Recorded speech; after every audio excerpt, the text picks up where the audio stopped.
2024 was such a hard year for Nigerians collectively, either due to negative politics, policies, or social political events. The GIST team decided to reflect on the political events that shaped their year and why.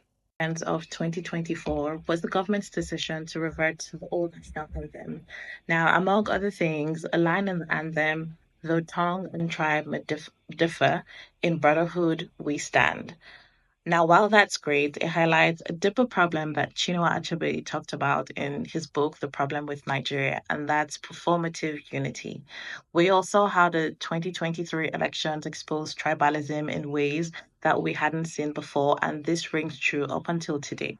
Now, instead of addressing the root of the issues, the Nigerian government chose a symbolic gesture.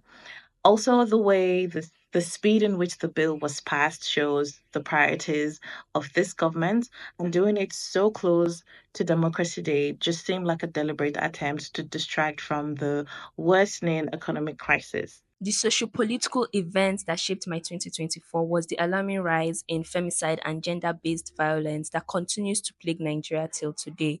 This incident revealed the glaring weaknesses in Nigeria's justice systems and the institutions that were built to protect women. In fact, Nigeria's Minister of Women Affairs at that time, Uju Kennedy, also blessed the marriages of 100 orphan girls whose parents were killed due to banditry in Niger State. For me, the biggest political events this year was hearing that children died in scramble for food. Not in one place, not in two places, but three different places. And these are the only ones we heard about. And I think what made me feel more hopeless was hearing the president's reaction and response to it, saying that it's on the negligence of the organizers, and but it's not enough reason for us not to be merry. That's just made me despair about the future of Nigeria. For me, the arrest of Dele Faratimi, a prominent political activist, stands out as one of Nigeria's most significant political events.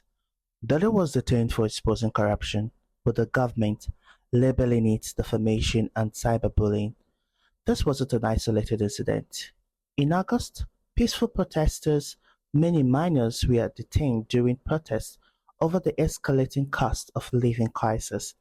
These events show the harsh realities speaking out in Nigeria, especially about issues like economic hardship, often comes with severe consequences. Dele's case isn't just about one arrest, it's a symbol of how freedom of speech is being stifled in our country. 2024 was actually a crazy political year, but like if I'm to pinpoint and say, oh, this one thing shaped my year, I would say it would be the president's decision to reduce subsidy on fuel. I know it seems ominous, like, oh, that affected everyone, but like, I just feel because I'm like becoming an adult, so it was very jarring knowing or seeing things that like Milo was 50 naira and now is 250 naira. So like,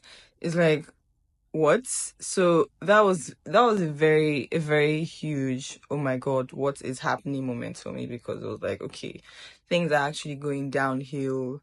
Spaghetti, like nothing is affordable anymore.